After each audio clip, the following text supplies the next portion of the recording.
Chapter 182, Aftermath. Under the steady direction of the Steward siblings, the farm was soon put back into basic order. The Alliance had suppressed any news of what happened, and because Xiao Ming and Xiao Zhang had been taken off the farm in time, they escaped the disaster.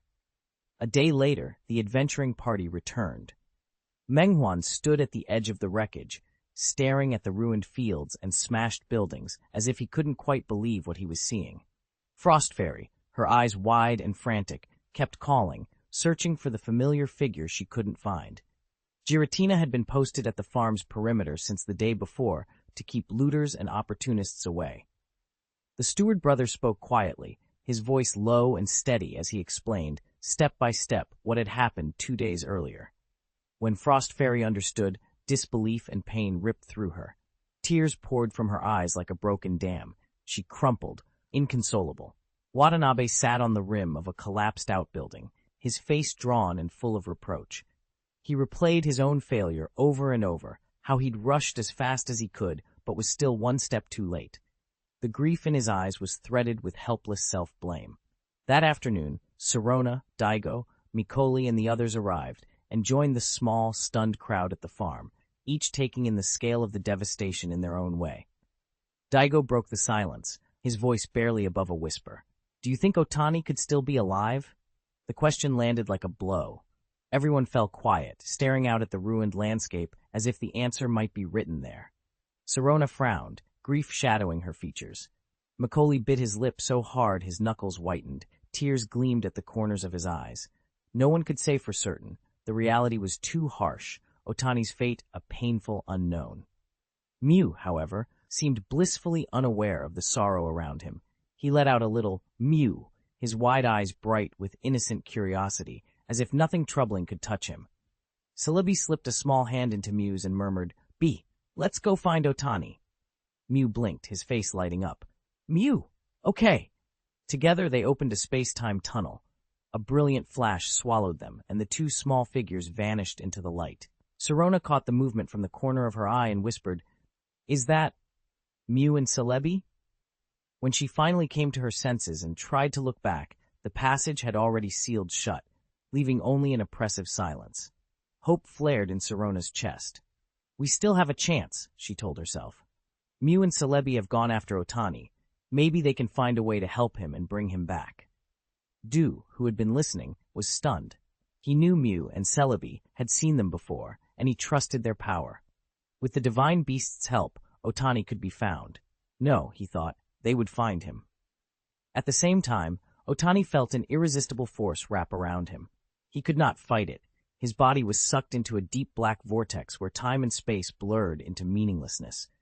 He drifted through an endless void, alone and helpless, and as moments stretched, he began to lose consciousness. Even unconscious, a crushing pressure bore down on him, a weight that would have broken anyone. Just as he was about to give in, a mysterious band of rainbow light blazed to life and wrapped him in a protective glow, like a guardian angel shielding him from the abyss. The rainbow light had formed a hard, protective shell, shielding Otani from the surrounding chaos long enough for him to recover. When he opened his eyes, the rainbow feather was gone.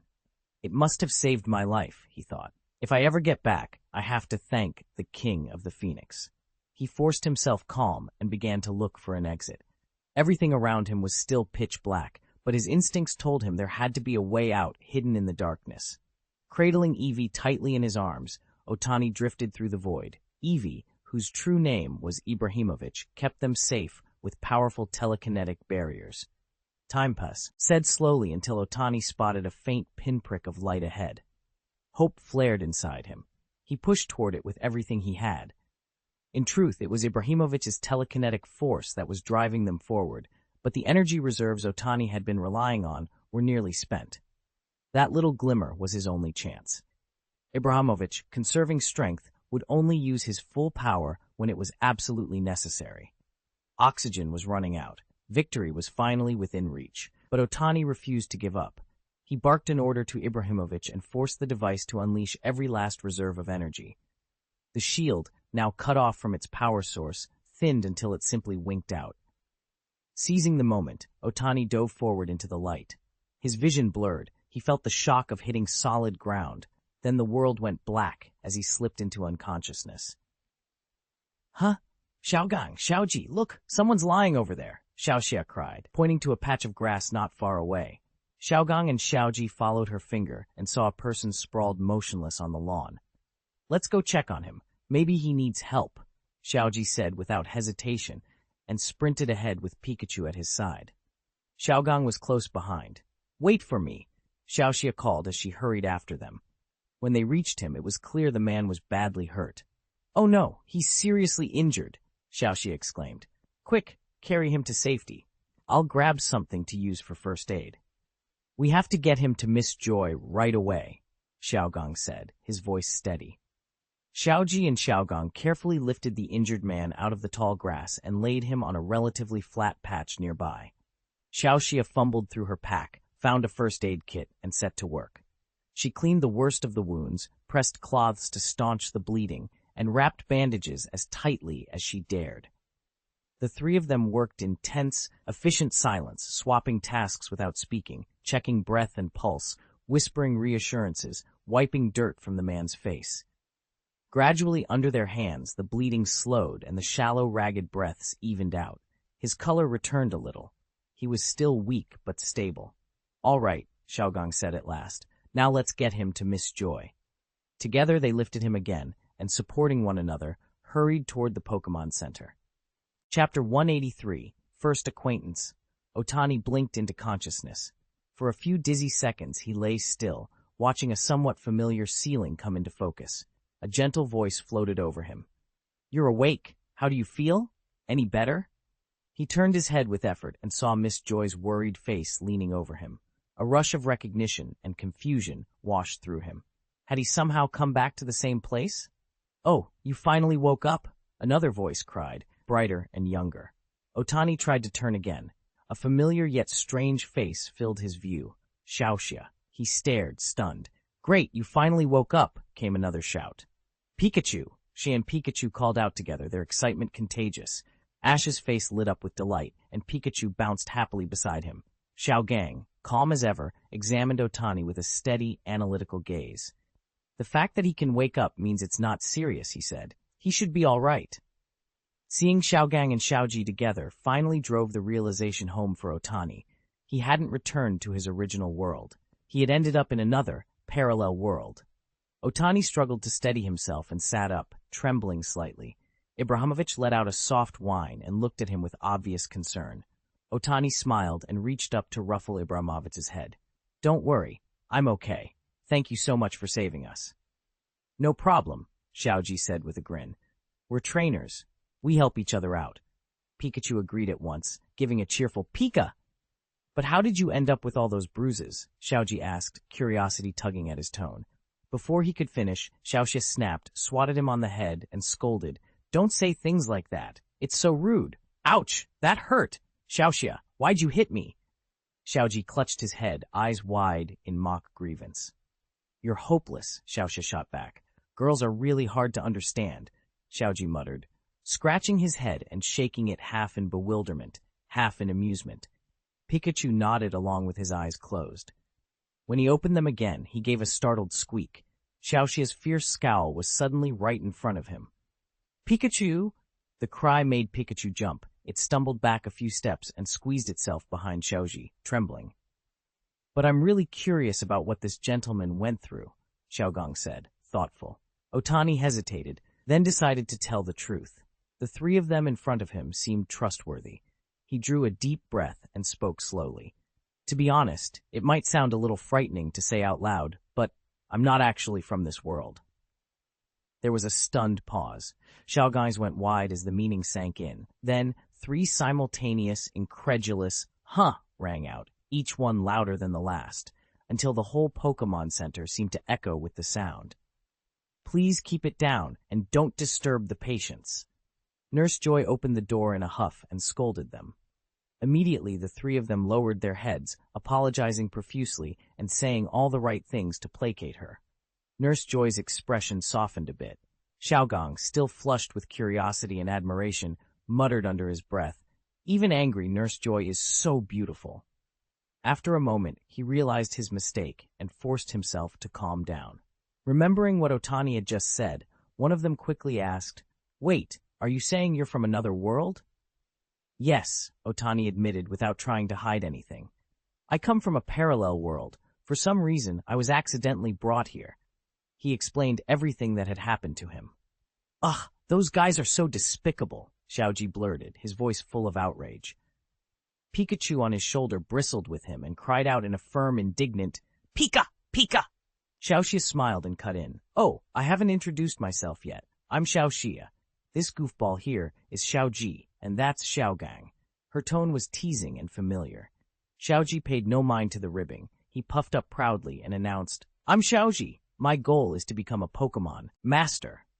Confidence and determination shone in his eyes. Xiaogang stayed calm, studying Otani. "Hello, Mr. Otani," he said analytically. "What are you going to do next?" He looked at Otani, waiting for an answer. Otani ran a hand over the Ibrahimovic and fell silent for a moment, as if collecting his thoughts. Then he looked up. "Maybe the only thing that can help is finding Mew, or some other Pokémon with spatial abilities." "What? Mew?" Xiaoji asked, eyes widening. "Mew is a legendary Pokémon. They say it's practically immortal and can travel through time and space." His excitement was obvious. "Wow, that's incredible. It must be unbelievably strong." Xiaogang rubbed his chin, thoughtful. "I'm not sure, but the stories do say it's very powerful. The problem is, Menghuan hasn't been seen for an incredibly long time. The most recent records go back thousands of years." Regret crept into his voice. "Doesn't that mean Otani has no other option?" He trailed off and let out a small, helpless sob. Before Xiaogang could go on, Xiaoxia hurriedly clapped a hand over his mouth. "Xiaogang, don't say stuff like that," she hissed. Xiaoji flushed and immediately apologized. "I'm really sorry, Otani." Otani waved it off. "It's okay. Actually, I'm still somewhat confident we can find Menghuan." "Menghuan returns to the World Tree on a regular cycle. I only need to wait for him there," Otani said. "Oh, so you know where the World Tree is?" Xiaoji asked, surprised. Otani looked a little embarrassed. No, I don't know where it is either." "What? Then all this was for nothing," Xiaoji said, frustrated.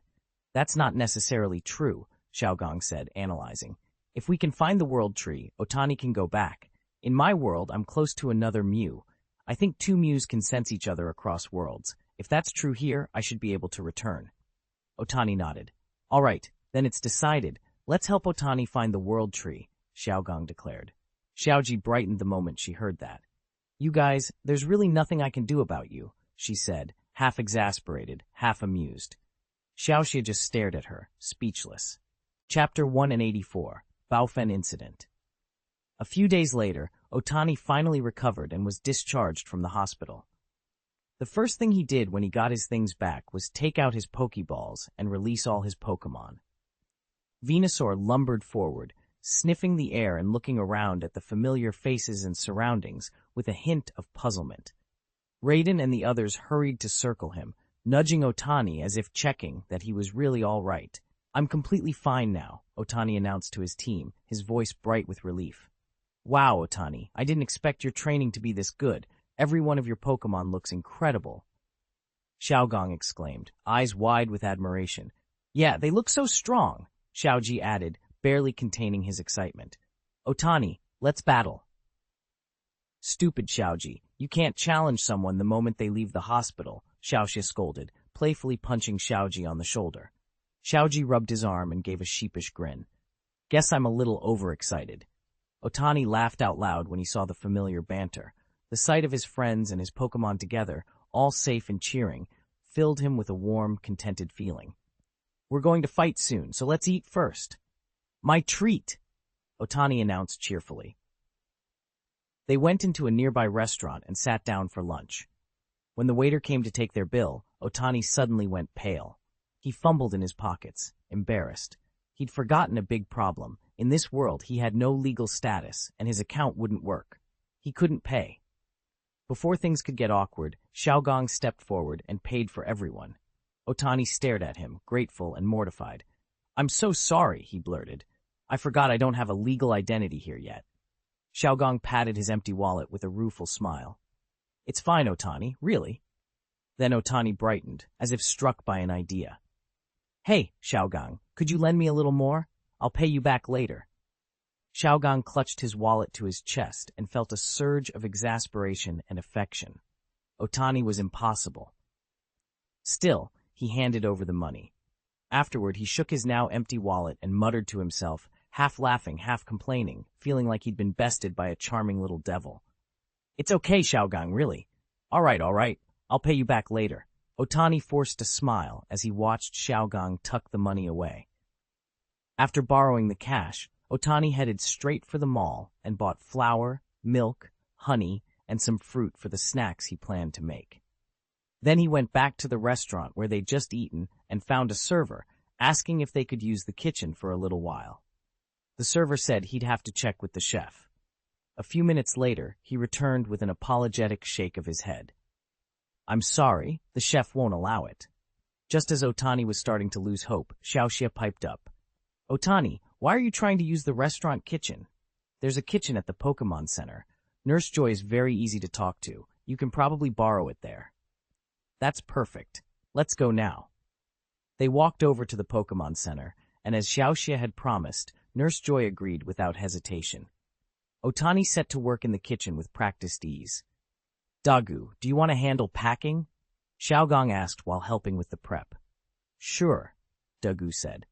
Otani grinned and added confidently, Don't worry, I'm sure my cooking will turn out great.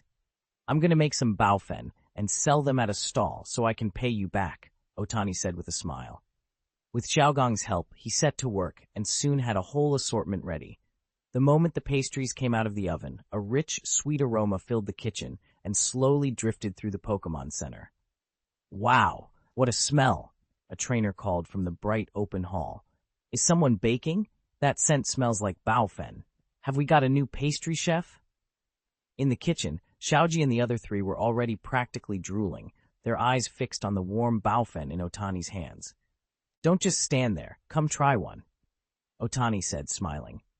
Pikachu couldn't wait. It darted forward, grabbed a piece, and took a big bite. Pika, so delicious! The moment the baofen touched his tongue, Pikachu felt light and giddy, as if he were floating. A gentle, warming glow spread through his whole body. Tiny, adorable little balls sprouted delicate wings and began to flutter happily around the tray. Pikachu blinked hard, shook himself free of the spell, and gave a relieved little chirp. Pika! Pikachu! Xiaoji and the others wasted no time and tried one too. Wow, this is amazing, Xiaoji said, eyes shining after the first bite. It's perfect, Otani. Your cooking is incredible. The heat, the balance of ingredients, everything is just right. Xiaogang's voice thickened with emotion. I'm moved, he choked out, wiping at his eyes. Xiaoxia thought they were being ridiculous, but she couldn't help smiling as she picked up another baofen and took a bite, joy written all over her face. Making the baofen had gone far more smoothly than anyone had expected. When the last batch of dough was used, Otani borrowed a cart from the Pokémon Center and prepared to wheel his goods out to sell. He hadn't even taken a step out of the kitchen when Miss Joy intercepted him. Curious, she tasted one and was instantly won over. Without hesitation, she decided to buy every single baofen on the spot. The sudden purchase sent the trainers who'd been waiting outside into an uproar. They crowded around, voices rising in complaint as they realized the entire stock was gone. Miss Joy flushed with a little embarrassment, but her love of sweets won out.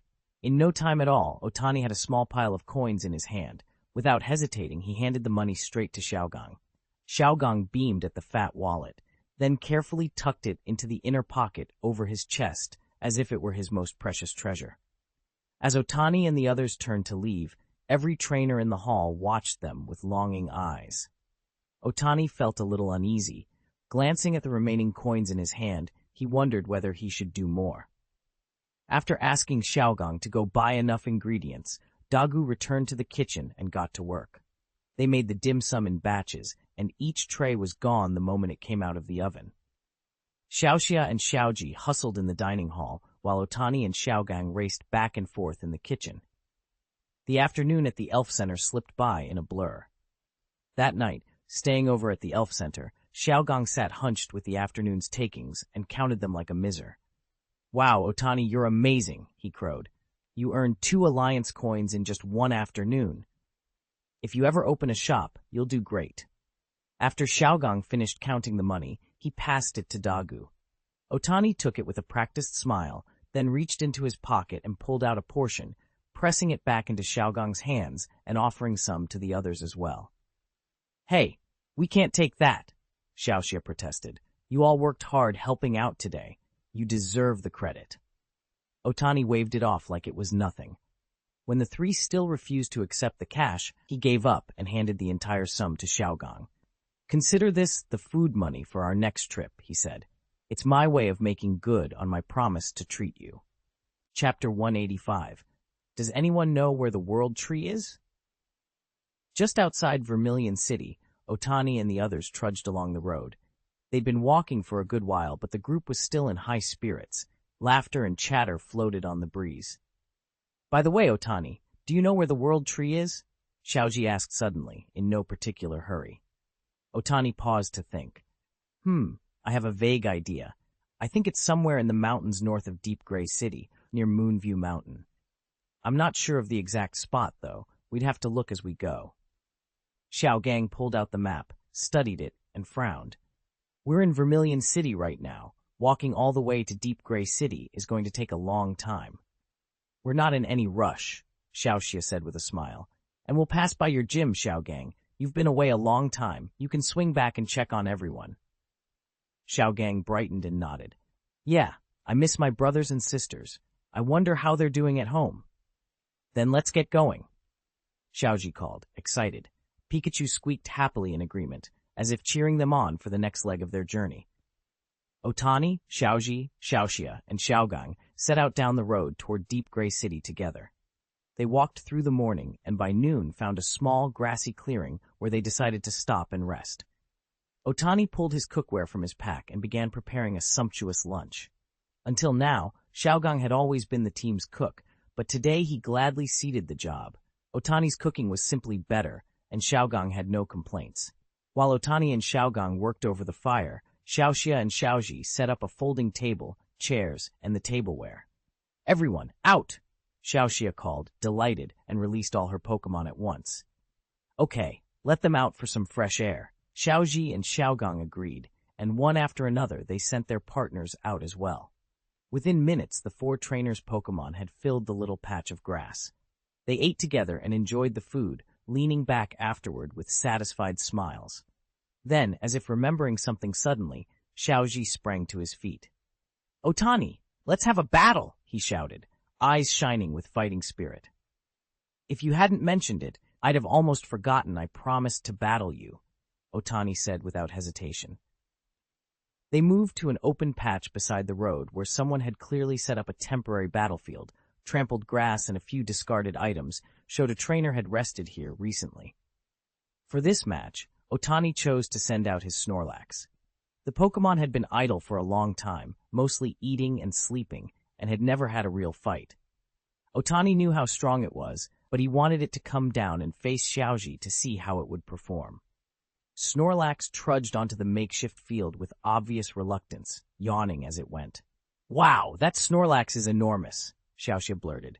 Otani really has a knack for breeding, Xiaogang said from the sidelines. This one's about 50 centimeters taller than a typical Snorlax.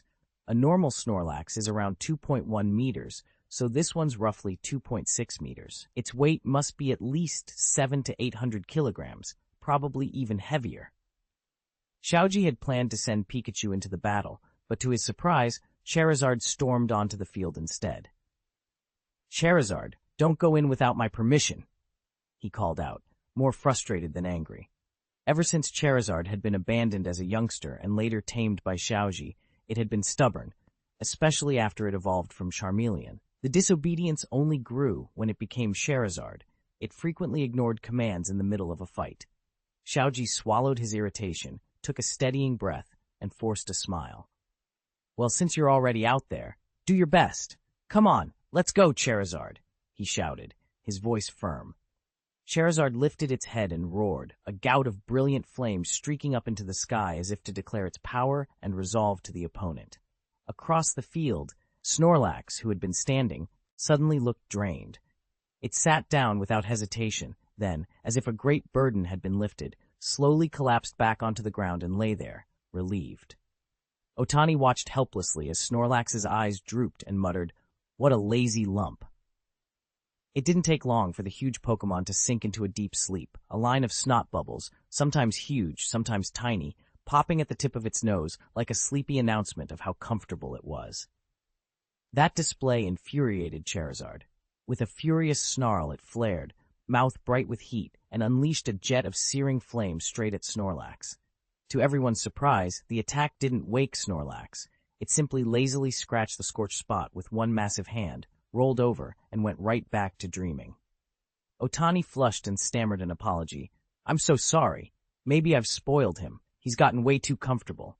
He hesitated, wondering whether he should switch Pokémon, when Charizard let out a thunderous roar, an unmistakable protest. It was clear it wasn't ready to give up the fight so easily. Charizard looked deadly serious. It fixed its gaze on the Snorlax a short distance away, a fierce determination burning in its eyes. With a roar, it unleashed a torrent of searing flame and hurtled forward like a fire-breathing dragon. Surprisingly, the blaze washed over Snorlax with little visible effect. Its bulky form barely flinched, and it looked completely unscathed. Brock, watching from the sidelines, couldn't help but sigh. "That's Snorlax's thick layer of fat at work," he said, and with such a big difference in strength between them, Charizard's attack hardly fazed it. Chapter 186. The Terrible Snorlax. On the battlefield, Charizard glared at Snorlax with a look of stubborn disbelief, unwilling to accept defeat. He bristled and pushed forward, determined to seize the initiative and prove himself. "Ah, Charizard, don't go over there," Xiaoji called out, but his warning came too late. Otani, unusually composed, gave a single calm command to the sleeping giant. "Snorlax, use Sleep Talk." Sleep Talk is a strange move. While the user is asleep, it will randomly select one of its other known moves and perform it. Snorlax kept his eyes shut, then slowly pushed to his feet. To everyone's shock, the move it summoned was the devastating 100,000 horsepower. Like a cannonball, Snorlax hurtled at Charizard with a speed and force that belied its enormous bulk. Charizard had no time to dodge. The blow struck him squarely, the impact distorting his face and sending his whole body flying. The fire drake slammed into the ground like a meteor, raising a cloud of dust as he hit. Charizard struggled on the ground for a long moment before managing to haul itself up again. It was battered and bloodied, a sorry sight. But then, like a flare of defiance, the flame on its tail roared back to life. The fire burned hotter and wilder. The fierce fire attribute had activated. "Charizard, I know you want to win more than anything," Otani said calmly and firmly, "but you have to understand that trainer and Pokémon are a team. If you won't follow Ash's commands, you'll never beat Snorlax." Charizard panted, eyes still full of resentment, but the trainer's words cut through his pride.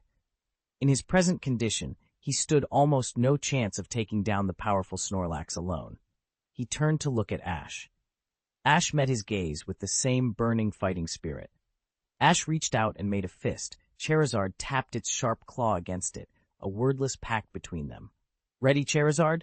Give it everything. Flash charge!" Ash shouted. "Snorlax, use Sleep Talk," Otani barked. Instead of anything strategic, Snorlax simply rolled itself into a tight ball in its sleep. Otani buried his face in his hands. Today was not going well. Charizard sprang forward and unleashed a flame charge. Fueled by its intense fire-type power, the attack hit with devastating force. Snorlax was sent flying and slammed into the ground, gouging out a huge crater. Dust and smoke billowed up, blurring the whole battlefield. When the haze finally began to clear, two tiny red dots peered out from the smoke. Snorlax had woken, but it was still clearly in a foul mood. "Snorlax, puff out your belly!" Otani shouted. With a heavy thump, Snorlax slapped its stomach, and suddenly the momentum in its whole body surged. Xiaoji shouted another command. "Charizard, flash charge!" At the same moment, Otani barked his order. "Snorlax, use 100,000 horsepower." The two Pokémon, each driving forward with relentless force, met in the middle of the field like two meteors colliding. The impact shook the ground with a thunderous crack. A shockwave rippled outward, and a cloud of dust billowed up. Charizard staggered, nearly losing its footing, but forced itself to hold steady, eyes wide, muscles straining, to keep grappling with Snorlax. Snorlax gave Charizard no time to recover. With a sudden surge of power, it shoved forward, and Charizard was driven backward, skidding across the earth. The slide carved 2 deep scars into the ground, mute testimony to the brutality of the clash. Even pushed to the disadvantage, Charizard refused to surrender. It poured every ounce of strength into resisting the shove, but the gap in raw power was obvious. Charizard's efforts were little more than a ripple against Snorlax's overwhelming force. Charizard roared in desperation and unleashed a towering column of flame. The inferno shot straight at Snorlax, so hot it seemed capable of turning anything to ash. Snorlax, however, showed no fear. He reached out with a massive paw and caught the pillar of fire as if it were nothing. The flames stalled, held in place as though an invisible barrier had suppressed them. Then Snorlax swung his arm and sent the fire back the way it had come. Charizard recoiled in alarm and tried to dodge, but the reflected blaze singed him, leaving him scorched and embarrassed. "Snorlax, arm hammer!" Otani shouted. At that command, Snorlax lifted his powerful right arm. Muscles bulged as he gathered his strength, then brought it down with the force of a mountain crushing an egg. "Charizard, get out of the way!" Xiaoji cried, panic in her voice. The blow was devastating. If Charizard had been hit head-on, the damage would have been catastrophic. This time Charizard didn't try to be brave. Obeying Ash's order, he executed a backward thrust and narrowly avoided Snorlax's crushing attack. Snorlax's massive arm came down like a hammer, slamming the ground with a thunderous boom. The entire arena shook. A deep dent gouged the dirt and a cloud of dust billowed up. If that blow had landed on Charizard, it would have been catastrophic. Charizard staggered back to the edge of the field, chest heaving. Every breath made it clear how close he was to collapse. "Charizard, are you all right?" Xiaoji called, concern in his voice. Charizard answered with a raw, determined roar. "Then give it everything you've got. One last desperate push. Final flame charge," Xiaoji urged. Charizard summoned the last of his strength and blasted forward, a blazing comet of wings and fire, as if fighting against death itself. At the same time, Otani called out, his voice charged with emotion. "Snorlax, again! Put your all into it, 100,000 horsepower!" The 2 Pokémon collided in the center of the field in a clash of heat and force. For a long moment, the impact rocked the stadium. When the dust settled, Snorlax had shuffled back a few slow steps. Charizard remained on his feet, just long enough to wobble, then finally slumped down, fainted, having fought to the very end. Snorlax scratched his head, looking oddly bemused. The grumpiness from when he had been woken up seemed completely spent. Now, with the fight over, all he felt was a small familiar rumble in his stomach. Hunger. Chapter 187. Arriving at Golden City. After 2 days on the road, Otani and the others finally reached Jinhuang City, the Golden City. It was one of the largest and busiest cities in the entire Kanto region, its reputation spilling over into neighboring areas. Sitting conveniently between Hualan City, Yuhong City, Kuye City, and Ziyuan Town, Golden City had become a favored stop for travelers coming through Kanto. Its tourism industry was booming, and visitors never seemed to stop arriving. The streets were a constant hum of activity. Markets and souvenir stalls lined the avenues. Neon signs gleamed over crowded sidewalks, and every corner seemed to promise some local specialty or attraction. Beyond tourism, Golden City also boasted the region's biggest commercial district and the most efficient transport network. The Maglev station linked Kanto with Johto, keeping the flow of people and goods moving smoothly. At the heart of the city rose the headquarters of Silver Corporation, the region's largest business conglomerate. The tower stood like a brilliant pearl in the skyline, catching the sunlight and announcing Golden City's importance to anyone who looked up. In the northeast quarter of the city stand 2 enormous, conspicuous buildings, the Psychic Gym and the Fighting Gym. Both are imposing in scale, but each has its own character, creating a tense, almost ritual balance between them. The Psychic Gym is run by Nancy, a powerful and enigmatic woman trainer. Rumor has it she commands extraordinary psychic abilities, manipulating supernatural forces with ease and speaking directly into the minds of Pokémon. Whispers go further. Challengers who fail her test are said to be turned into dolls. Whether true or not, those stories keep many trainers from attempting a challenge, even though the gym is an official Golden City badge-earning facility. Across the way is the fighting gym, overseen by Nobuhiko. He wasn't always its leader. Nobuhiko once held a higher post in the city's gym hierarchy, but a brutal match against Nancy ended in his defeat. The loss humbled him. He handed the main responsibilities over to others and set out on a long journey of training and self-improvement. Given the natural type disadvantage, psychic moves generally have the upper hand against fighting types. His defeat was hardly surprising. With Nancy's astonishing powers backing them, Nobuhiko didn't stand a chance. Xiaoxia stretched and grinned. Okay, first let's find a place to rest, then we can go enjoy a proper meal. Xiaoji's shoulders dropped. Ah, I was planning to challenge the gym right away. Otani chuckled and cut in. Don't rush, Xiaoji. Eat and rest first. If you build up your strength, your challenge will go much better. You're right, Xiaoji brightened at once. That's a good idea, Otani. Let's eat first. Before anyone could finish speaking, he bolted toward the Pokémon Center with Pikachu at his heels. He's always so impatient, Xiaoxia muttered, then hurried after them. Hey, Xiaoji, wait up. Hurry and catch up, Otani called, as Pikachu chirped excitedly. They went into the Pokémon Center, sorted their bags, and made plans to head out into Golden City to do some shopping and sample the local specialties. Otani didn't have a Pokédex, so every treatment at the Pokémon Center came out of his own pocket. To keep costs down, he was sharing a room with Xiaogang. His gamble had paid off in another way. His cooking had won over Nurse Joy, who was so impressed she'd given him generous discounts on their care. Now the four of them were strolling down the busiest shopping street in Huangjin City. The avenue thrummed with activity, vendors calling, shoppers jostling, lights and signs competing for attention. Wow, there are so many people here, Xiaoji breathed. Hey, why are so many people gathered over there? What's going on? They pushed closer and found a booth ringed with a thick crowd. The vendor was shouting at the top of his lungs. Come see! Come see! Limited edition golden Pokeball. You'll make money on thy. Guaranteed. His pitch drew even more onlookers. You'll make a profit if you buy it, meow, echoed a distinctly familiar voice. Otani froze. That cadence, that ridiculous, self-important voice followed by a cat-like meow, snapped everything into place. He recognized the trio immediately, Musashi, Kojiro, and Meow Meow. Xiaoji and the others, however, just shrugged and craned to see the stall, unaware of who had just turned up. They crept closer, curiosity winning out over caution. Musashi, Kojiro, and Meowth flattened themselves behind a nearby stall the moment they spotted the boy. Hey, it's that brat, Kojiro murmured. Didn't expect to run into him here. Musashi lowered her voice. We have to figure out a way to catch Pikachu. Meowth's eyes lit up as an idea formed. Yeah, if we bring Pikachu to the boss first, a promotion and a raise are practically guaranteed, Meow. Kojiro rubbed his hands together in anticipation.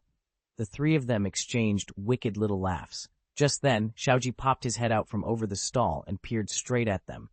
What are you three whispering about? He asked, voice bright with curiosity. The sudden question startled them. Kojiro hurried forward, plastering on a smile and rubbing his hands as if to sell something. Ah, nothing. Distinguished guest, are you interested in our limited edition golden Pokeball? Xiaoji stared at the golden Pokeball in front of him and couldn't help but tilt his head. Oh? Is there any difference between your Pokeballs and ordinary ones? Xiaoji asked. That's a whole other league, Meow? Meowth said eagerly. Our Pokeballs are made of pure gold. They're not only more beautiful and eye-catching on the outside, but the inside is roomier and far more comfortable. A top-notch living environment for any Pokemon, Meow. And they're incredibly safe too, so your partner will be perfectly protected, Meow. Just as Meowth slipped naturally into his pitch, expecting to dazzle, Xiaoji cut him off with a dismissive sniff. Humph, that's it? Then there's no difference from an ordinary Pokeball.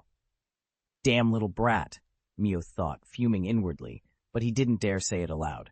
Xiaoji, however, seemed to notice the change in his expression. She turned and fixed him with a look. Huh? What did you just say? A thin sheen of sweat broke out on Meowth's forehead. He scrambled for an answer. Ah, nothing. I just think you've got a good eye. You can tell at a glance that our golden Pokeball is different from the others. Meow? Meowth said, licking a paw and preening as if he'd just delivered the line himself. Otani stepped forward, narrowing his eyes. He rolled them once, then the corner of his mouth curled into a wicked little smile as a devious idea took shape. With that, he snapped at Musashi, Kojiro, and Meowth. Who do you think you are? Chapter 188, Superpower Gym, First Meeting with Nancy. Who are you? Otani's roar echoed through the room. As if a hidden mechanism had been tripped, the trio, Jessie, James, and Meowth, snapped into action. In an instant, their outfits changed. They struck their trademark poses and launched into their familiar spiel. I heard someone ask, "Who are you?" From the far side of the horizon, from the far side of the dawn. A voice is calling us. Sorry to have kept you waiting. The wicked flower that blooms boldly, the strong and charming villains. Jessie, James, Meowth, Team Rocket, blasting off at the speed of light. Surrender now, or prepare to fight. Xiaoji's face twisted with annoyance. Ugh, Team Rocket again. You really won't leave us alone. James muttered under his breath, embarrassed. Darn it. It was a reflex. I couldn't help it. Jessie rolled her eyes. Meowth, however, was already moving. Never mind the speeches. Just grab Pikachu, meow! He said, producing a mechanical claw fitted with a clear protective cover. With a swift motion, the claw snatched the Pikachu that was perched on Xiaoji's shoulder. Pika! Pikachu cried. Ah! Pikachu! Xiaoji shouted, panic flooding his face. He stared at the claw in disbelief, eyes wide, as everything seemed to be happening at once. Otani covered his face with his hands and muttered to himself, Why do you always get caught, Pikachu? You're supposed to be the great Pikachu. Musashi crowed triumphantly. Heh, now that we've got Pikachu, you're not getting him back. Without hesitation, she pulled a smoke bomb and tossed it to the ground. Thick gray smoke billowed around the stall. Xiaoji panicked. He lunged forward, trying to grab Musashi and the others, but the smoke was so dense he lost his bearings and could only wave his arms blindly. Don't even think about running, he shouted, but his voice was swallowed by the haze. Otani couldn't stand watching any longer. Venusaur, go! Venusaur blinked, as if it understood. It shifted, inhaled deeply, and began to sense the area. Moments later, it had located the three hiding in a corner, slipping away under cover of the smoke. The bomb was nothing but a diversion. They didn't leave the scene. Instead, they melted into the crowd, trying to slip away amid the chaos. Their plan failed. Venusaur wasn't about to let them get off that easily. With a sudden motion, it shot out a long, whip-like vine and coiled it around the trio with snake-like precision. They thrashed and pulled, but the vine was too strong. They couldn't break free. When Xiaoji saw that Pikachu was safe, he let out a relieved breath. He hurried forward and carefully took Pikachu from Musashi's arms. Damn Team Rocket, he shouted. Pikachu, 100,000 volts. At his command, sparks flared across Pikachu's fur. Bolts of electricity leapt from its body and braided together in the air, forming a crackling net that dropped over the three Team Rocket members. Pikachu! There was a thunderous sound as the electric web hit them. They had no time to dodge and were blown away. Musashi, still hovering in the sky, touched her chin and muttered to herself, That person just now looked strangely familiar. Hey, do you feel the same way? Kojiro's voice crackled over the channel. Yeah, I want to act all coy in his arms. Meow. Meow Meow answered in a sing-song voice. Sona's? That's disgusting. Three voices chimed in together. Just then Miss Junsha arrived, a little late and slightly out of breath. She took in the mess on the street and asked, What happened here? Ah, beautiful, Miss Junsha. It went like this. Xiaogong practically blurred across the pavement. He dropped to one knee, took Miss Junsha's hand, and hurriedly recounted the whole scene. I see. Thank you, Miss Junsha said with a small smile. One thing, don't release Pokémon or use special moves inside the city. Okay, Miss Junsha, four voices replied in unison. With her instructions given, Miss Junsha swung herself onto her motorcycle. The Engie roared, the wheels spun up a cloud of dust, and she shot off toward Team Rocket like an arrow. Xiaogong stood rooted to the spot, his eyes fixed on Miss Junsha as she walked away. His gaze was full of longing and hesitation, as if he had 1,000 things to say but couldn't bring himself to speak. He watched her until she became a small figure on the horizon and finally disappeared, yet he still refused to move. Xiaoxia couldn't stand it any longer.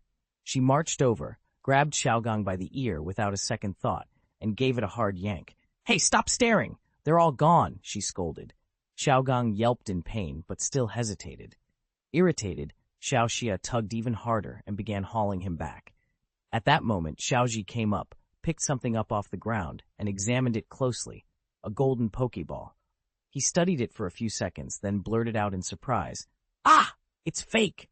The others crowded around and watched as the gold plating started to flake away, revealing the familiar red surface underneath. "Stupid!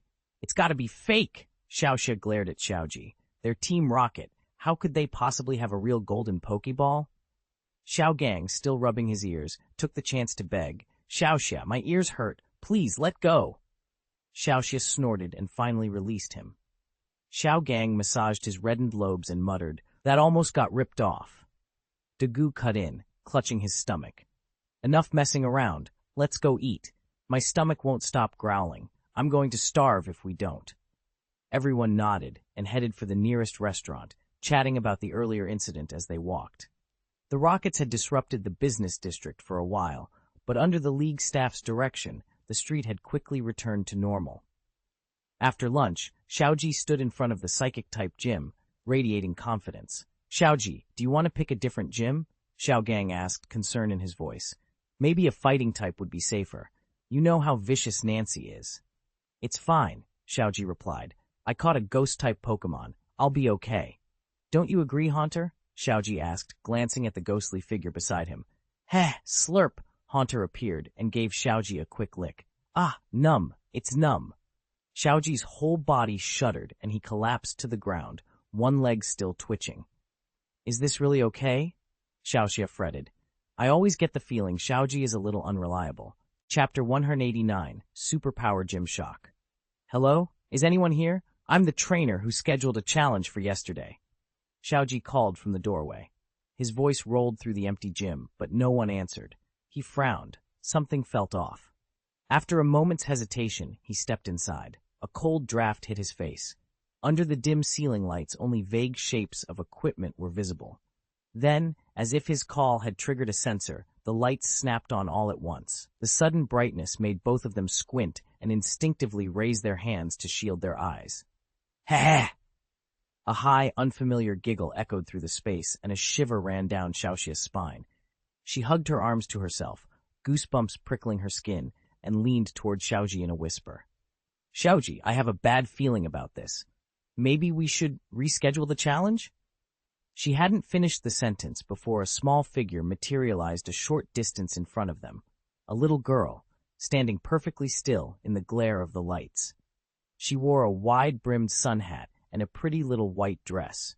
The brim cast a shadow across her face, hiding her features. More unsettling, she was actually floating a few feet above the ground. Xiaoxia went pale and dashed behind Xiaogang and Otani, too frightened to look again. Xiaoji swallowed hard, forced himself calm, and stepped forward. He took a breath and tried to steady his voice. "Hello, we're here to challenge the gym. Are you the gym leader?" The little girl tipped her head back slightly and peered at them from beneath the hat's shadow. Her eyes were cold and unfathomable, and the look sent a chill through everyone. After a moment she spoke, slow and measured. "Welcome, challengers who have come from afar." At that moment, a striking figure emerged from behind her. Long green hair fell like a waterfall down her back, alive with an almost verdant glow. She wore a bright red top that made her emerald hair stand out even more, and a pair of snow-white trousers so immaculate they looked untouched by a single wrinkle. That outfit would have looked awkward on most people. On her, it was something else entirely, strange and perfect at once, a harmonious beauty that felt effortless. She carried a cool, almost otherworldly purity, like a fairy who had drifted down from the heavens. It made it hard not to stare. When the door opened, Nancy stepped out, a small girl curled in her arms. The sudden change in atmosphere made Xiaoji's skin prickle. He mentally kicked himself for not taking Xiaoxia's warning more seriously. Before he could say anything, Otani stammered, I just remembered something I need to take care of. Maybe we should come back another time." He started to tug at Xiaoji and the others, eager to leave, but as they turned, the gym door slammed shut, as if pushed by an invisible hand, sealing them inside. The little girl in Nancy's arms lifted her head and spoke in a flat, disturbingly calm voice. There's a rule in the Golden City Gym. The loser becomes a doll and stays here forever. Xiaoji felt his heart lurch. He forced a steadying breath, planted his feet, and squared his shoulders. If we can't get out, he said, voice firm, then we'll give it everything we've got. Go Pikachu! Pika! Pikachu leaped from Xiaoji's shoulder and landed lightly in the center of the battlefield, slipping immediately into a ready stance. At the same time, the Pokeball in the girl's hand flashed red and released Casey onto the field. Pikachu puffed out his chest and began to taunt Casey, sparks of confidence in his eyes, but Casey paid him no attention. Pikachu tilted his head, circling warily. Then he noticed Casey was asleep. Irritated, Pikachu lashed out with a quick electric attack. The yellow bolts raced toward Casey, but the other Pokemon's body blurred. In an instant he vanished, and then reappeared behind Pikachu. A blinding surge of light erupted from Casey and wrapped him completely. When it faded, Casey had transformed. He had evolved into a much larger, far more powerful Yonggila. Oh no, Xiaoji cried. Pikachu, use Thunderbolt, now! Pikachu nodded and began charging immediately, sparks building along his cheeks. With a roar of focus, he unleashed a devastating thunderbolt straight at the newly evolved Yonggila. A flash of golden lightning suddenly streaked across the sky, slamming toward Yonggila with terrifying force. Nancy, calm as ever, called out, "Use telekinesis." Yonggila's eyes flared red, and a surge of raw power erupted from him. With ease he seized control of the bolt Pikachu had launched, bending the electricity to his will. The lightning reshaped itself, coalescing into a hideous electric dragon, fangs bared, claws extended, that lunged back at Pikachu with savage speed. "Ah! Pikachu! Get out!" Xiaoji cried, but the dragon was too fast. In an instant it struck Pikachu, dealing heavy damage. Seizing the advantage, Yonggila stepped forward and focused his power directly on Pikachu, forcing the little Pokémon into a jerky, involuntary dance. Pikachu thrashed and struggled helplessly, completely unable to control his own body. After a few moments, Yonggila seemed to lose interest, as if the forced performance had grown tedious. He used telekinesis to batter Pikachu like a toy, flinging him up and down as if venting his anger. Watching Pikachu being tortured, Xiaoji couldn't stand it. "That's enough! Stop it!" he cried, rushing into the arena and scooping Pikachu into his arms. "If you lose, you have to stay and play with me, hehe," the little girl said with a smile from Naz's arms. Nancy raised a hand and unleashed her power. In an instant, Brock and Misty froze and transformed into dolls. Otani fought back with everything he had, struggling against the invisible force, but Nancy's power was inhuman. His resistance only made him look like a bug thrashing on its back. When Otani himself collapsed into a doll, a strange shock ran through him. He suddenly remembered this scene. Why was the memory only coming back now? Nancy picked up the 3 dolls. She set the dolls of Xiaogang and Xiaoxia, Brock and Misty, aside and held the Otani doll carefully, turning it over and over as if it were a treasured toy. The little girl laughed, and the sound was chilling. Otani felt a cold dread crawl over him. If he could still sweat, he would have been drenched. Xiaoji watched the scene in front of him, panic rising in his chest. He stood frozen, unsure what to do. Then a middle-aged man seized the moment, while Nancy was distracted, and pulled Xiaoji away from the psychic gym. Chapter 190, How to Defeat Nancy. Outside the gym, a long wooden bench sat quietly in the afternoon light. Suddenly, Xiaoji fell from midair and crashed down hard. Pikachu blinked its big eyes, landed on top of him, and peeped, "Pika Pika?" as if puzzled. "Ow! Stop saying Pika Pika, Pikachu! Get off me!" Xiaoji gasped, winded from the weight pressing his chest. A deep voice rumbled from beneath him. "Well, I should be the one saying that." The man, Uncle, hadn't had time to aim properly when he used his power. In the rush, they'd both come down in a tangle and landed squarely on the bench. Now Xiaoji and Uncle were sprawled awkwardly together, Pikachu sitting placidly between them. The two of them let out simultaneous, exhausted sighs. "What do I do now?" Xiaoji muttered, guilt tightening his voice. His reckless move had turned Xiaogang, Xiaoxia, and Otani into dolls and dragged them into trouble. He could feel the weight of it pressing on him far more than Pikachu or the bench ever could. Actually, Naz wasn't always like this. The uncle fumbled in his coat and pulled out an old photograph, offering it to Xiaoji. She took it and saw a smiling couple holding a small cherubic girl between them. The happiness in their faces was so palpable it almost seemed to spill out of the picture. The uncle began to speak before she could ask. She was such a gentle, straightforward child, he said, voice rough with memory, always full of love and endlessly curious about everything. But at some point she became obsessed with getting power. Maybe something changed in her life, or some quiet longing grew so big it took over. I don't know exactly when it started. He swallowed and looked at the photo again. It's my fault. I was always working, always distracted. I missed what she needed, missed how she was feeling. By the time my mother and I realized how dangerous it was too late. His hands tightened on the picture. Her mother, Naz turned her mother into a doll with her powers. He sighed, the sound heavy with regret. Slowly he rose to his feet, his body shaking as if the weight of those memories might break him. Xiaoji looked at the man in front of him and couldn't help feeling a little sympathy. He said softly, "Oh, I get it. You're the uncle who lives next door to Nancy's house, right? No wonder you know so much." The man stumbled and sat back on his heels. A gust of wind ruffled his hair, and Pikachu gave Xiaoji a look of incredulity. Why is he still calling him the uncle next door? Pikachu thought. After all that was said, how could he not have figured it out? Still, the man didn't correct Xiaoji's choice of words. Xiaoji, growing impatient, pressed on. "So, uncle, do you know how to beat Nancy?" The man's expression turned grave. "Right now, there's only one approach that stands any chance," he said in a low voice. "You need a ghost-type Pokémon." That answer made Xiaoji's eyes light up. "A ghost-type? I have one," he cried. "Come out, Haunter." Before he finished, a dark shadow burst from the Pokéball. Haunter had arrived. The Haunter wasted no time. It lunged at Xiaoji and licked him.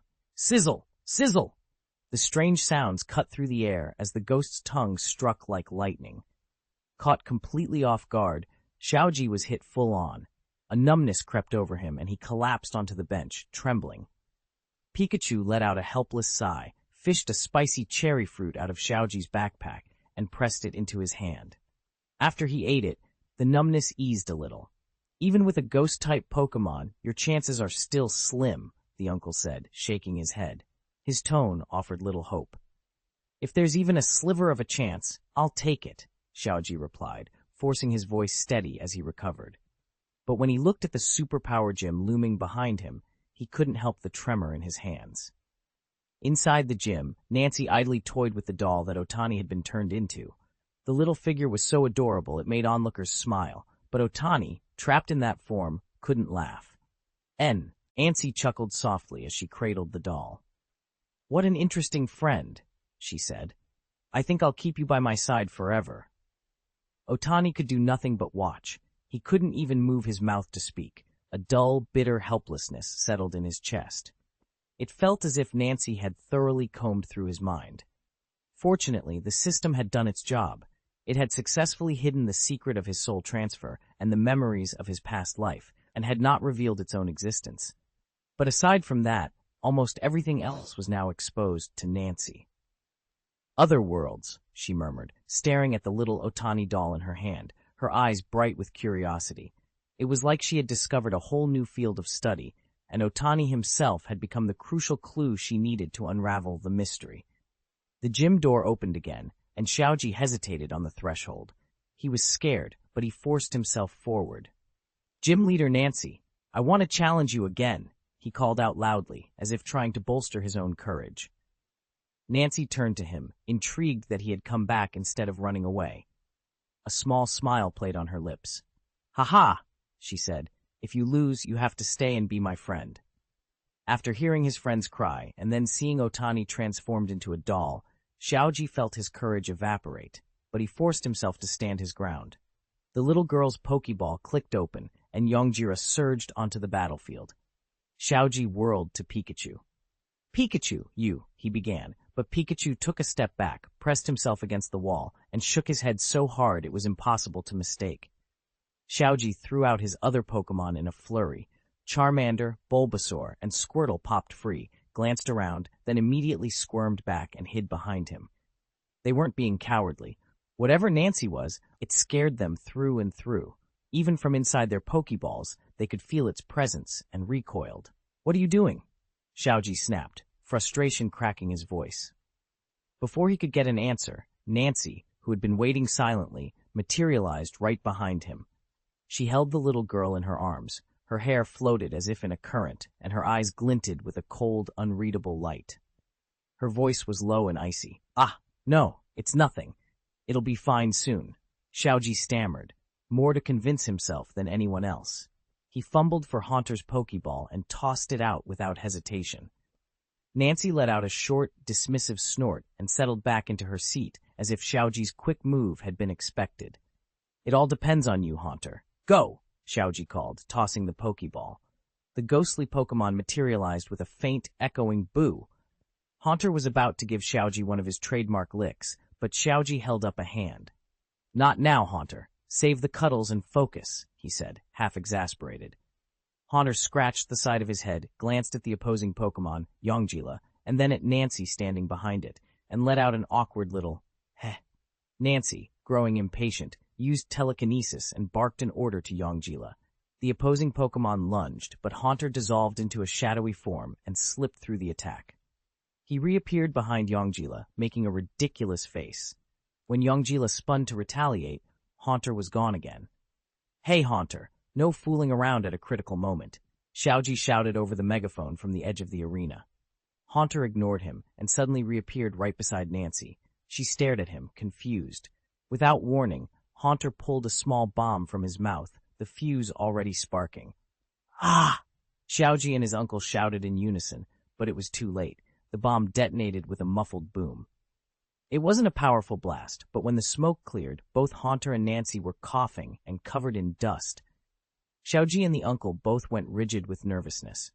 For a moment, everything felt fragile. Then the corners of Nancy's mouth began to lift into a slow grin. A laugh burst out of her. "Ha ha ha!" Haunter joined, ed in, then pulled a silly face that made Nancy laugh even harder. Xiaoji watched, bewildered. "What's going on?" he asked. The uncle's eyes were wet. "This is wonderful," he said, voice thick. "I haven't seen Nancy smile like this in years. She's come back to herself." Xiaoji turned to him, suddenly recognizing something. "You knew," he said. "You knew all along." "You finally understand," the uncle replied, relief flooding his features. Xiaoji blinked. "You're the neighbor who lives next to Nancy's house?" he said in surprise. The uncle gave a half laugh, half sigh. "How long are you going to be so slow?" he teased, then cleared his throat and straightened. "Right now, what should we do?" The uncle looked toward the yard. "Of course," he said, "you've already won." "That can't be right," Xiaoji protested, incredulous. "I came in here on a whim, and somehow we won? It doesn't make any sense. I feel awkward about it." The uncle pointed without taking his eyes off the scene. "Look at Yonggila," he said. On the grass, the creature was rolling and groaning, clearly defeated. Watching Nancy laugh and Haunter caper beside her, Xiaoji felt a complicated knot of relief and unease loosen just a little. "They look like they're in pain," someone said, watching. "That's not pain," another replied. "He's smiling. Nancy and Yonggila are in sync. Her joy is spilling over to him. He can't fight back right now." Pikachu padded over, curious, and gave Yonggila a tentative poke. Yonggila didn't flinch. He lay on the grass, clutching his stomach and laughing so hard he could hardly breathe. "How could this happen?" Xiaoji muttered, head bowed, completely deflated. By evening, Nancy stood at the gym's entrance looking refreshed. Her parents stood beside her, and Haunter floated lazily at her shoulder, a grin in his gaseous face. Haunter waved cheerfully as the group said their goodbyes to Otani and the others. In the end, Xiaoji decided to leave Haunter with Nancy. He didn't want to, but something in him felt Nancy needed the ghost type more than he did. Otani, still a little stunned by the turn of events, forced a smile as he said his farewells. "I'll come by and visit when I have time," he said. Otani paused on the path, looking back. Nancy smiled and waved in return. Chapter 191. Arriving at Yuejian Mountain, Dream takes you home. After leaving Jinhuang City, Otani and his companions traveled for several days. They stopped in Cerulean City for one night. Xiaoxia went home to check on her gym, and when she returned, she reported that nothing had changed. The place was exactly as before. That news left Otani feeling a little down for the next few days. He could see why Xiaoxia's sister had been doing what she did. Putting on flashy performances is an easy way to draw trainers and tourists and boost the gym's income. Even if the battles weren't always top tier in terms of technique, the strategy made business sense. From that perspective, the Alliance's laissez-faire approach to Hualan Gym was understandable. Despite complaints from many trainers, they hadn't issued any meaningful punishments or revoked the gym's accreditation.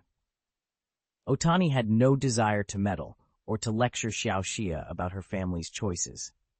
His thoughts kept drifting to something else entirely, Nancy's terrifying power. It wasn't just strong, it felt broken, like a bug in the system. That worried him far more than gym politics. It wasn't surprising that the authorities would rather drop the whole Nancy plotline, even at the cost of upsetting fans. If he'd been in charge of the planning, he'd have done the same. There's no sensible way to explain it.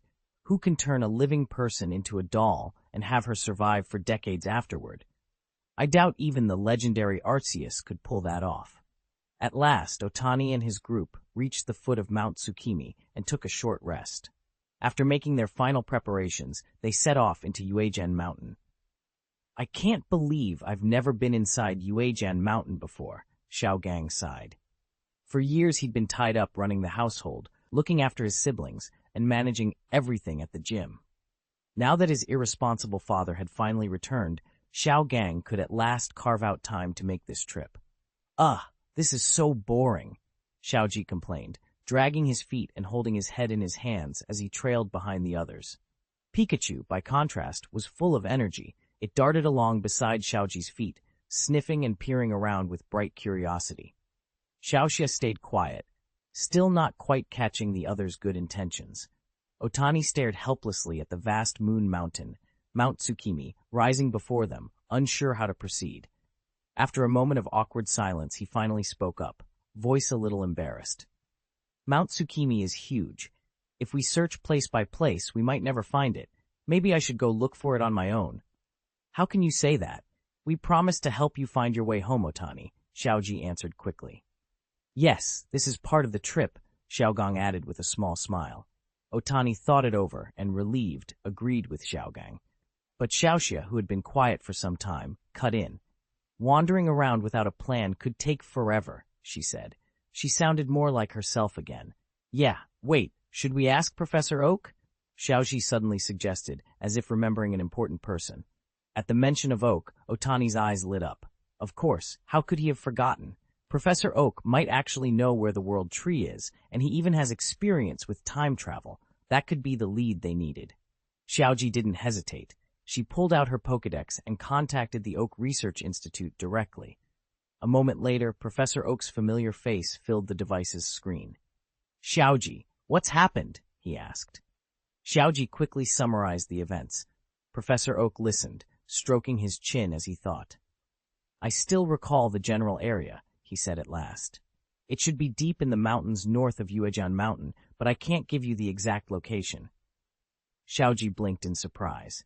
Doctor, you're not startled at all? Oak let out a warm, amused laugh. Ha, this world is full of strange and wonderful things. Visitors from a parallel world? That's not necessarily the most surprising thing I've heard. He smiled. Hen grew more serious and described what Xiaoji had seen in greater detail. What looks like a tree-shaped rock, he explained, is actually a crystalline life form that sustains itself on light. It's known as the World Tree, the tree of the world's beginning, and it's a living organism. More than that, it exists in a symbiotic relationship with Dream. Because of that link, Dream draws an endless supply of energy from the tree and can maintain a form of immortality. Satoshi had almost lost Mew in the movie Mew and the Brave of Wave, but luckily he had managed to avert the disaster. After he relayed what he'd learned, the doctor stayed on the line to chat with Xiaoji for a while. Xiaoji mentioned what had happened to Nancy. The fear hadn't entirely left his face. When the call ended, Xiaogang spoke up. In that case, let's head north. The World Tree is huge. We can't miss it if it's out there. They set off. 2 days of walking passed with no sign of the World Tree. The important thing, though, was what happened next. Mew appeared right in front of Otani with a soft, questioning mewl. Meow. Mew peered at Otani with curious eyes and seemed to sense her aura. In fact, she had noticed Otani back when Xiaoji and the others had first entered Mount Tsukimi. Curiosity had gotten the better of her, and she'd slipped out to investigate. "It's like a dream. She's so cute," Xiaoxia breathed, her voice full of girlish excitement. She reached out to touch Mew, but the little creature darted away, slipping nimbly behind Otani. Mew's large, clever eyes glittered mischievously. She stuck out her tongue in a playful pout, covered her mouth, and let out a soft, delighted giggle. Xiaoxia just laughed. She wasn't angry at all. Xiaoxia smiled and rummaged in her backpack, producing a small packet of delicate elf food. She gave it a gentle shake to get Menghuan's attention. Menghuan's eyes instantly lit up. She blinked, licked her lips, and hovered hesitantly. Xiaoxia held the food out and said softly, "Menghuan, come and eat. I brought this just for you." Unable to resist, Huan patted over cautiously, gave the food a careful sniff, and then dove in happily. While she ate, Xiaoxia reached out and stroked the creature's head. "Meow," Menghuan purred in contentment, clearly enjoying the attention. When she finished, she suddenly flashed and landed in Otani's arms. Otani looked at her with hopeful eyes. "Menghuan, could you do me a favor? Please send me back to the world I came from." Menghuan tilted her head, peered up at Otani with those round eyes, nibbled at her paw as if thinking, and after a moment nodded tentatively. At that instant, a small space-time gate opened behind Otani, and two tiny figures, one pink, one emerald green, poked their heads through and peered out with curious expressions. At a glance they saw Otani, and next to him were two tiny cuties, Mew and Celebi. "Hey, there's actually a Mew here," Xiaoji shouted, "and that other Pokémon. I've never seen it before." His eyes widened as he studied them, curiosity and excitement written all over his face. Mew let out a soft, plaintive mew. Celebi chimed in with its high, bell-like voice. "Dagu, we've come to take you home." Author's note to Lao Wang. "Honestly, I can't keep writing. The income has dwindled, and I've lost the motivation. The book started strong, but is ending poorly. I've looked back and summarized the problems. 1. The first several dozen chapters were badly written. It was my first time, and only readers with a high tolerance for roughness stuck with it. 2. I didn't have an outline or clear character profiles. I wrote whatever came to mind, so the pacing was chaotic, the plot disorganized, and there was no clear focus. 3. My writing skills are weak. I'm sorry for the decline and for any disappointment this caused. There's no shortcut to getting better, only steady practice. I still don't fully understand the Pokémon world the way I'd like. Reading about it is one thing, writing it faithfully is another. I overestimated myself once and tried to write a Pokémon novel to rival Mr. Lu's, but in the end I discovered my control over scope, pacing, and plot is still lacking. I've been thinking for a long time about the recent slow updates. I've decided, somewhat reluctantly, to bring this book to an earlier conclusion so I can concentrate on preparing the next one. I apologize to everyone who's followed me this far. I won't abandon this story. I'll finish it, but the ending will come sooner than I'd originally planned.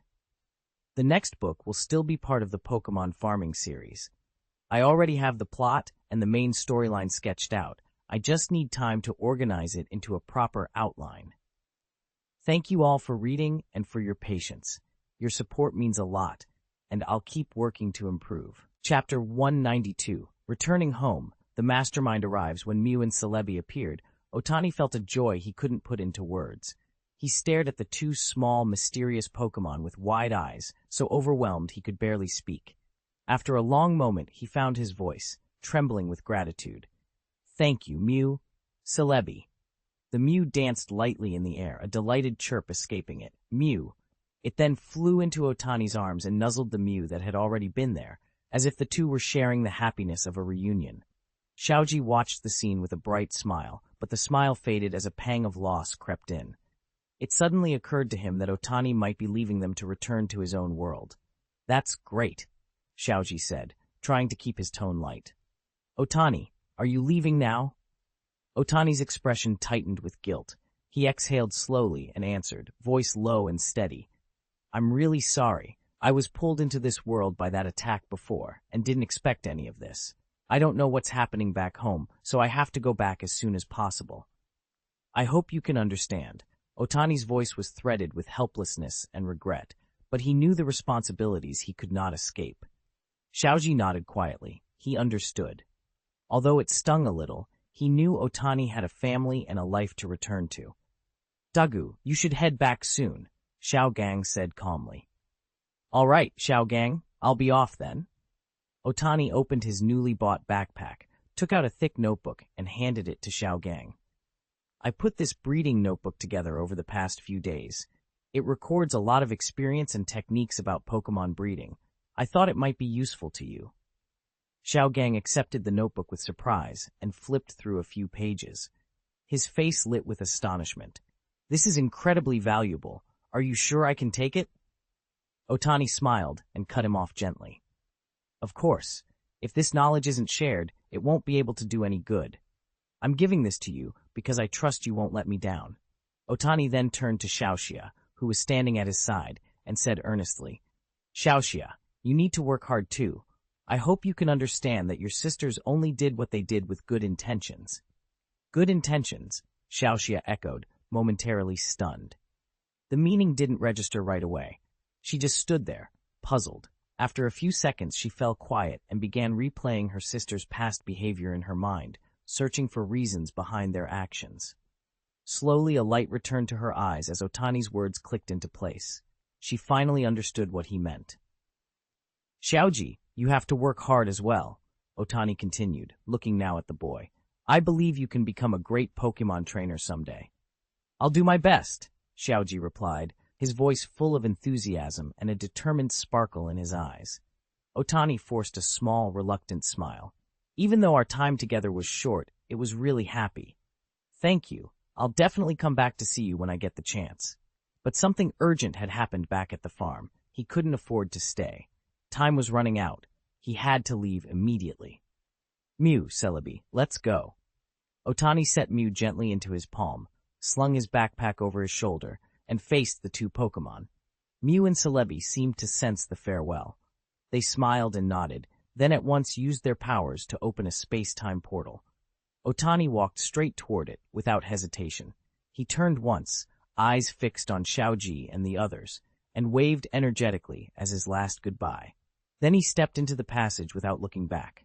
As soon as his figure vanished, the portal snapped shut, as if nothing had happened.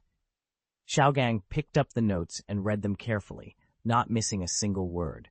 Suddenly, his eyes lit up and he blurted, "There's actually a method to evolve new Pokémon." Excitement shook his hands. He could hardly wait as he flipped to the last page.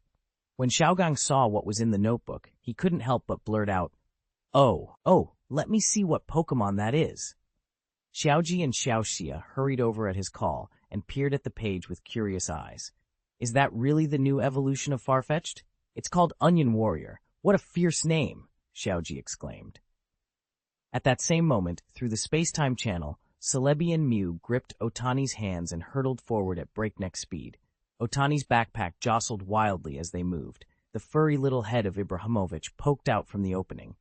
He looked exhausted. The earlier trip through the channel had clearly drained him. Eevee had pushed himself to the limit, protecting Otani, and had been completely spent. Now he lay curled up, resting quietly in the pack. Ibrahimovic blinked sleepily, not quite awake. "You're finally awake, Eevee," Otani said, his voice bright with relief. "Celebi and Mew came to get us. We'll be home soon." Ibrahimovic answered again, his voice faint and heavy with fatigue.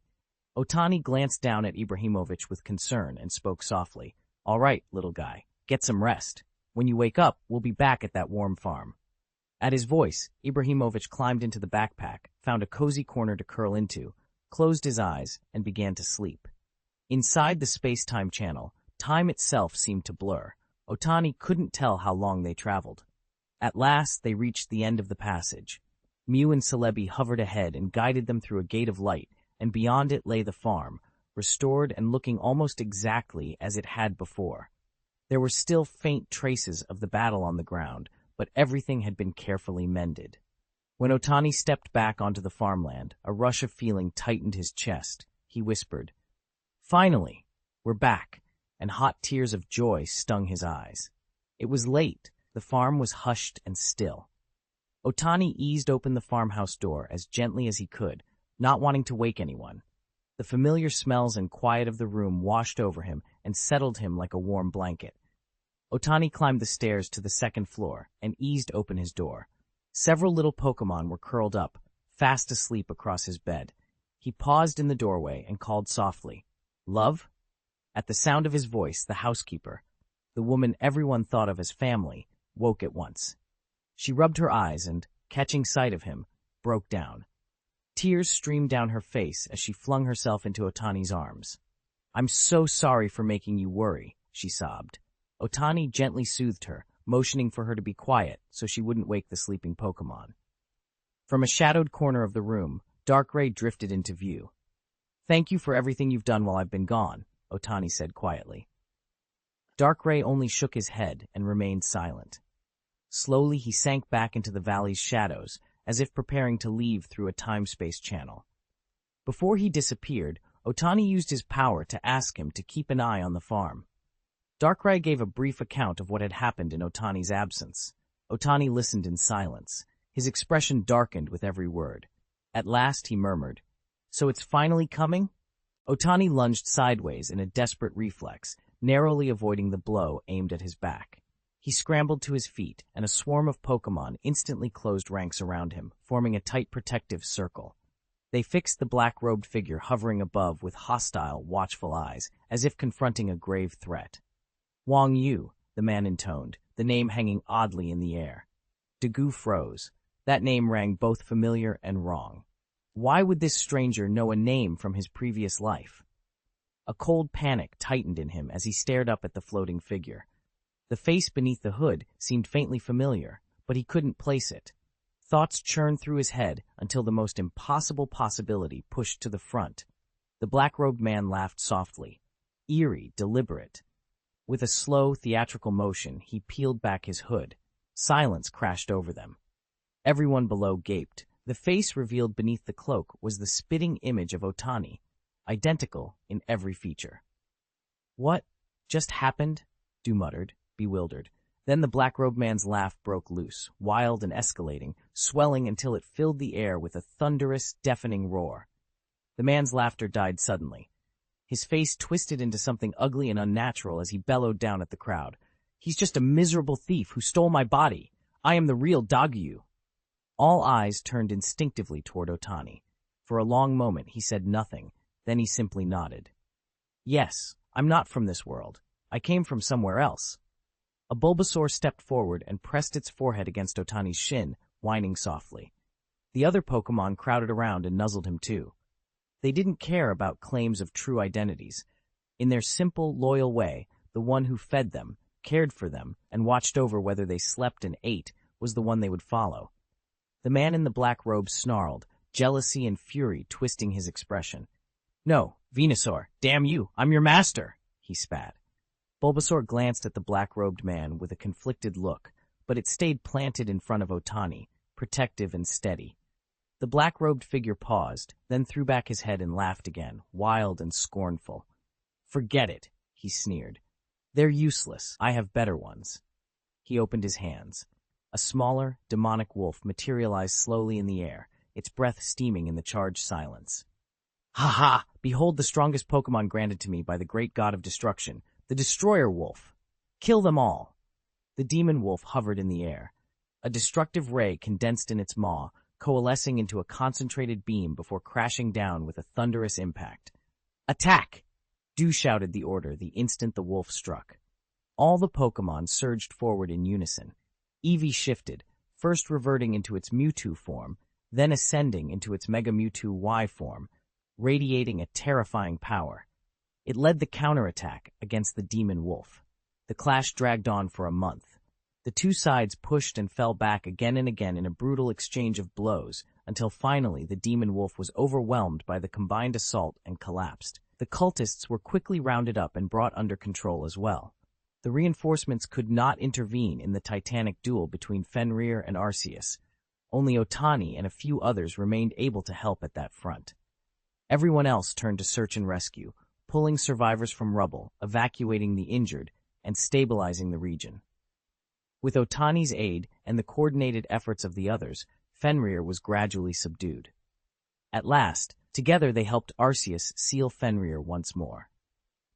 3 years after the battle, the Trial of Olympus began to be instituted across the region, spreading steadily as communities rebuilt and prepared for whatever might come next.